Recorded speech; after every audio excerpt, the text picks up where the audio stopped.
Friends, welcome to my YouTube channel. আশা করছি সকলে ভালো আছো, সুস্থ আছো, আমিও ভালো আছি।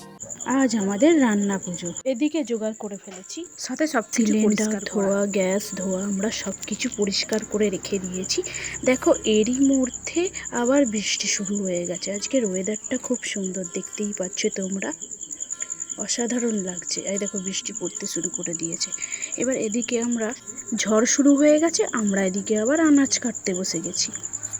মা আলু কাটতে শুরু করে দিয়েছে। দেখো তোমরা পুরো ভিডিওটা স্কিপ না করে।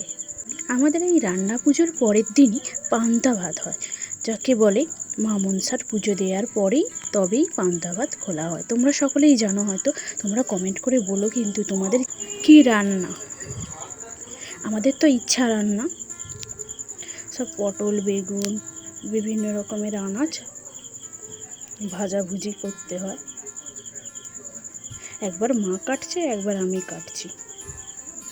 একে একে সমস্ত আনাজ কেটে ফেলেছি, ওলটা এবার কাটা হচ্ছে। মা কাটছে আর এদিকে আমি করলাগুলো ধুয়ে ধুয়ে তুলছি। বাকি আনাজগুলো আমি ধুয়ে ধুয়ে রাখছি। আমাদের আসলে একটা মুঠি তো, তাই মাই করছে, আমি করতে পারছি না। আর চালদাটা কাটতে এত এত সময় লেগেছে কি বলবো। চালদার ভেতরের যে অংশটা কিছুতেই ছিঁড়তে পারেনি, মা তো পারেনি, আমিই করে দিচ্ছিলাম। দেখতেই পাচ্ছ তোমরা, চালদা কাটতে প্রচুর সমস্যা, বারবার হাত থেকে হড়কে হড়কে পড়ে যাচ্ছে, কিছুতেই। এদিকে নারকেলটাও আমরা কুড়ে ফেলেছিলাম। এবার গায়ে হলুদ করে দিয়েছি, পটল, বেগুন, বাকি সব সবজিগুলোকে। এদিকে ওল হচ্ছে আর এদিকে আমি উনুন ধরানো শুরু করে দিয়েছি। এবার সব একে একে সব সেদ্ধ বসাচ্ছি, আলু সেদ্ধ করছি। একদিকে আলু সিদ্ধ বসিয়ে দিয়েছি আর একদিকে আমি ভাজাভুজি করে নিচ্ছি, কারণ একটা গ্যাস আমাদের, বুঝতেই পারছো, অসুবিধা হচ্ছে। এবার এদিকে পটল আস্তে আস্তে সব ভাজতে শুরু করে দিয়েছি। আমি ভাজাভুজিগুলো করছিলাম, মা ওদিকে ভাত ডালটা করছে। এবার করলাটা বসিয়ে দিয়েছি, দেখতেই পাচ্ছ তোমরা। এবার বেগুনগুলো ভাজি, কি করবো, একা মা করতে পারবে না, তাই আমি একটুখানি সাহায্য করছি।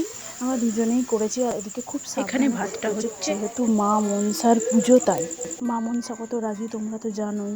আমি কিন্তু স্নান করে তারপরেই সব এসব জোগাড় ফোগাড় করে তারপরেই আমরা রান্না করতে বসিয়েছি। এবার আমি একে একে ফুলুরিগুলোও করে ফেলছি। এটা হচ্ছে ওলের ফুলুরি, দেখলে প্রেসারে ওল সেদ্ধ হচ্ছে, ওটাই ফুলুরি করছি। মা মেখে দিয়েছে, আমি খালি করে ফেলছি আর কি। মা আমাকে সব জোগাড় জান্তি করে দিচ্ছে, আর আমি প্রত্যেক বছরই আমি ভাজি। এবার মা তো নারকেলটা, ভাত ডাল এসব করেছে, মাই করেছে। আমি করি, আমার ভালো লাগে পুজো মানে করতে। এমনিতে মা বাড়ির কাজ করতে দেয় না, আমি ভাবলাম যে রান্নাটা করি, আমার ভালো লাগছে, শেখাও হবে, উপকারও হবে। আমার রান্নাগুলো তোমরা একটু দেখো, আশা করছি তোমাদের ভালো লাগবে। আচ্ছা, তোমরা কে কোথা থেকে আমার ওই ভিডিওটা দেখছো একটু কমেন্ট করে আমায় বলো, আমার ভালো লাগবে আর কি। এবার নারকেলগুলো করার পর আমি চালদাটা বসিয়ে দেবো। নারকেলটা হয়ে গেছে, দেখতেই পাচ্ছ। চালদাটা বসিয়ে দিয়েছি। এবার চালদাটা বেশিক্ষণ সময় লাগবে না করতে, একটু ভেজে জল ফল নুন হলুদ সব কিছু দিয়ে ফুটিয়ে এবার লাস্টে একটু গুড় দিয়ে দেবো, দিয়ে এবার নামিয়ে নেবো, হয়ে গেছে। আশা করছি তোমাদের ভালো লাগবে, দেখতেই পাচ্ছ একটু স্পিডে দিয়ে দিয়েছি আমি।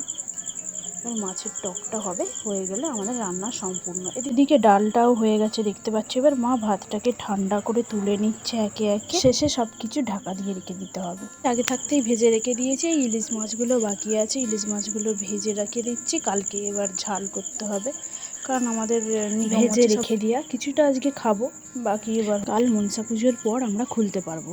এবার এদিকে আমরা মাছটা ভাজা হয়ে গেছে, ইলিশ মাছটা কালকে ঝাল হবে।